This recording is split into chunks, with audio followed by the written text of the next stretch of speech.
ایک پاک خاتون کے پاس اللہ کا فرشتہ آیا اور کہا، ایک کنواری مریم، اللہ تجھے ایک اولاد عطا کرنا چاہتا ہے۔ خاتون نے کہا، یہ کیسے ممکن ہے جبکہ مجھے کسی مرد نے چھوا تک نہیں۔ فرشتے نے کہا، ایسا کرنا آپ کے رب کے لیے بالکل بھی مشکل نہیں ہے۔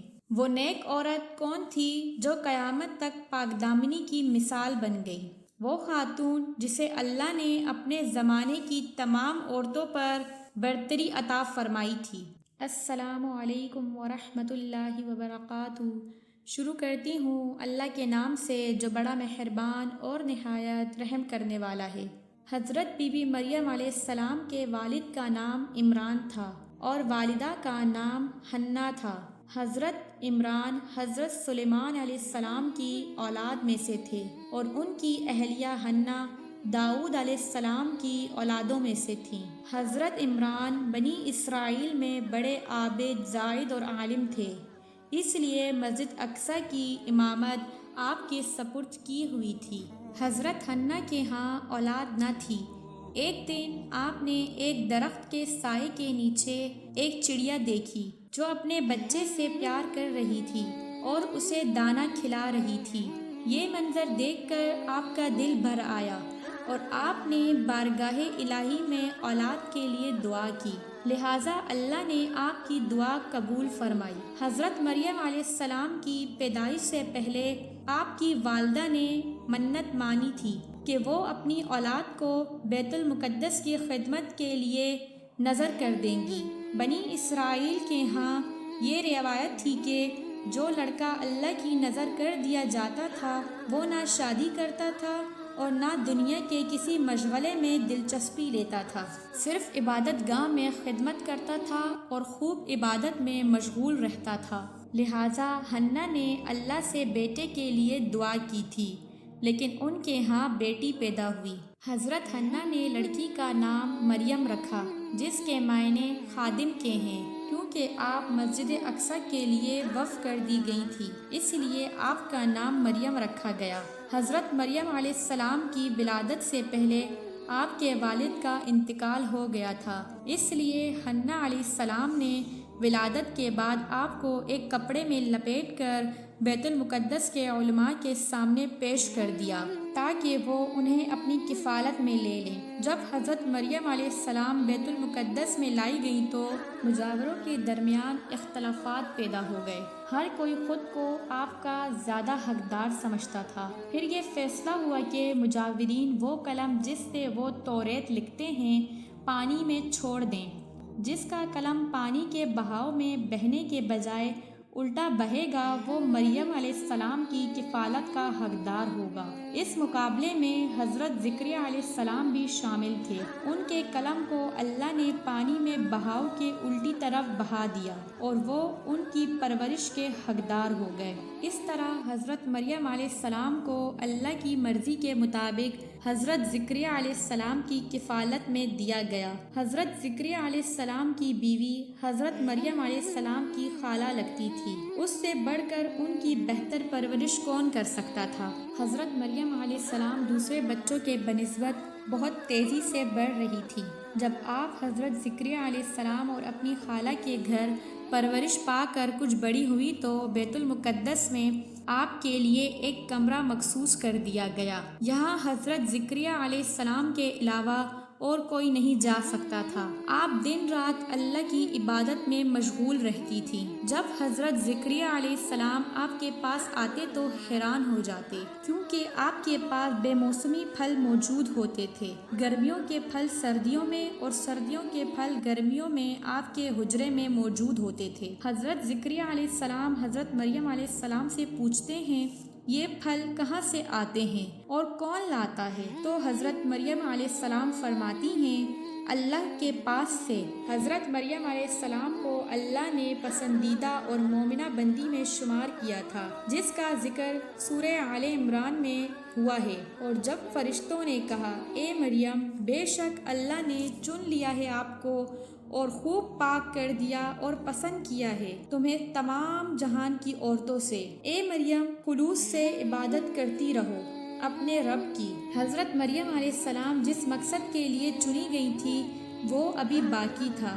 آپ دن رات اللہ رب العزت کی عبادت میں مشغول رہتی تھی، یہاں تک کہ بنی اسرائیل میں یہ مشہور ہو گیا تھا کہ حضرت مریم علیہ السلام نہایت ہی عبادت گزار اور پاکیزہ خاتون ہیں، اور وہ لوگ آپ کی بہت عزت اور احترام کرنے لگے۔ پھر وہ وقت آیا جب حضرت جبرائیل علیہ السلام حضرت مریم علیہ السلام کے پاس تشریف لائے۔ حضرت مریم علیہ السلام ایک غیر مرد کو اپنے حجرے میں دیکھ کر پریشان ہو گئی۔ حضرت جبرائیل علیہ السلام آپ کے پاس انسانی شکل میں آئے تھے۔ حضرت مریم علیہ السلام آپ کو دیکھ کر بولی، اگر تو کوئی خدا ترس انسان ہے تو تجھ سے خدائے رحمان کی پناہ مانگتی ہوں۔ حضرت جبرائیل علیہ السلام آپ کو تسلی دیتے ہوئے اور پیغام الہی سے باخبر کرتے ہوئے فرماتے ہیں، میں آپ کے رب کا بھیجا گیا فرشتہ ہوں، اور اس لیے بھیجا گیا ہوں کہ آپ کو ایک پاکیزہ لڑکا دوں۔ کنواری مریم حیران ہو کر فرماتی ہیں،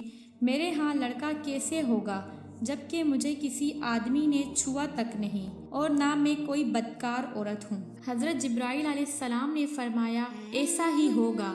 آپ کے رب فرماتے ہیں کہ ایسا کرنا میرے لیے بہت آسان ہے، اور ہم ایسا اس لیے کریں گے کہ یہ لڑکا تمام جہان کے لوگوں کے لیے ایک نشانی بنے، اور یہ کام ہو کر رہے گا۔ حضرت جبرائیل علیہ السلام نے حضرت مریم علیہ السلام کی گریبان میں پھونک مار دی، جس سے آپ کا حمل ٹھہر گیا۔ جب حضرت مریم علیہ السلام حاملہ ہوئی تو یہ خبر بنی اسرائیل میں پھیل گئی کہ حضرت مریم علیہ السلام حاملہ ہو گئی ہیں۔ پھر بہت سے لوگوں نے حضرت زکریا علیہ السلام کے گھر آنا جانا چھوڑ دیا اور آپ پر الزام و بہتان لگانے لگے۔ حضرت مریم علیہ السلام بیت المقدس سے نکل گئیں اور دور ایک مقام پر جا کر ٹھہری۔ آپ اس مقام پر تنہا رہ رہی تھیں۔ ایک دن آپ کو درد ذہ شروع ہوئے۔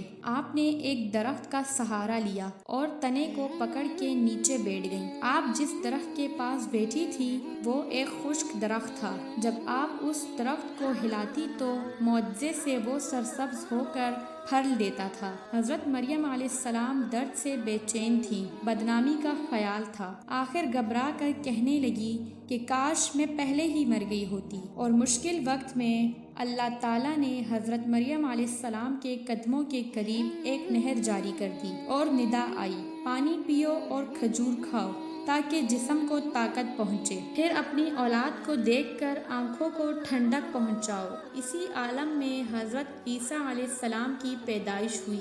آپ اپنے بیٹے کو لے کر قوم کے پاس آئیں۔ قوم کے لوگوں نے آپ کی گود میں بچے کو دیکھا تو غضبناک ہو گئے اور الزام لگانا شروع کر دیا۔ ہر طرف سے لوگ تانے دے رہے تھے۔ حالت زار تنگ ہو گئی۔ تب مریم علیہ السلام نے بچے کی طرف اشارہ کیا اور کہا، اس بچے سے بات کر لو، تمہیں تمہارے سب سوالوں کے جواب مل جائیں گے۔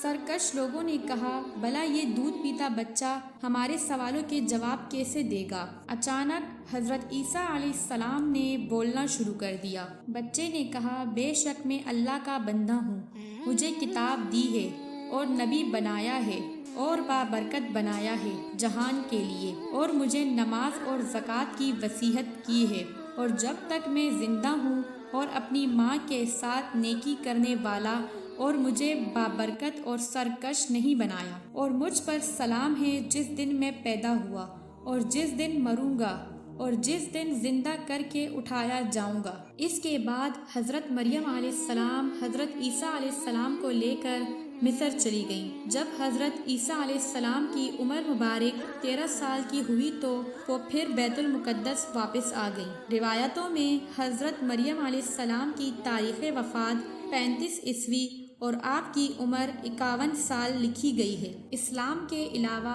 عیسائی بھی حضرت مریم علیہ السلام کو نہایت ہی عقیدت اور احترام کی نگاہ سے دیکھتے ہیں، اور آپ وہ واحد خاتون ہیں جس کا نام قرآن مجید اور بائبل کے پرانے عہد نامے میں بھی موجود ہے۔ حضرت عائشہ رضی اللہ تعالی عنہا سے روایت ہے، حضرت محمد صلی اللہ علیہ وسلم نے فرمایا، اللہ نے مجھے خبر دی ہے کہ جنت میں میرا نکاح مریم بنت عمران، موسیٰ کی بہن کلثوم اور فرعون کی بیوی آسیہ سے ہوگا۔ آپ سب دیکھنے اور سننے والوں سے گزارش ہے کہ اگر آپ کو یہ ویڈیو پسند آئی تو اسے لائک اور شیئر کریں اور اس چینل کو سبسکرائب کریں تاکہ ہر آنے والے نئے ویڈیو کی نوٹیفیکیشن آپ تک پہنچ سکے۔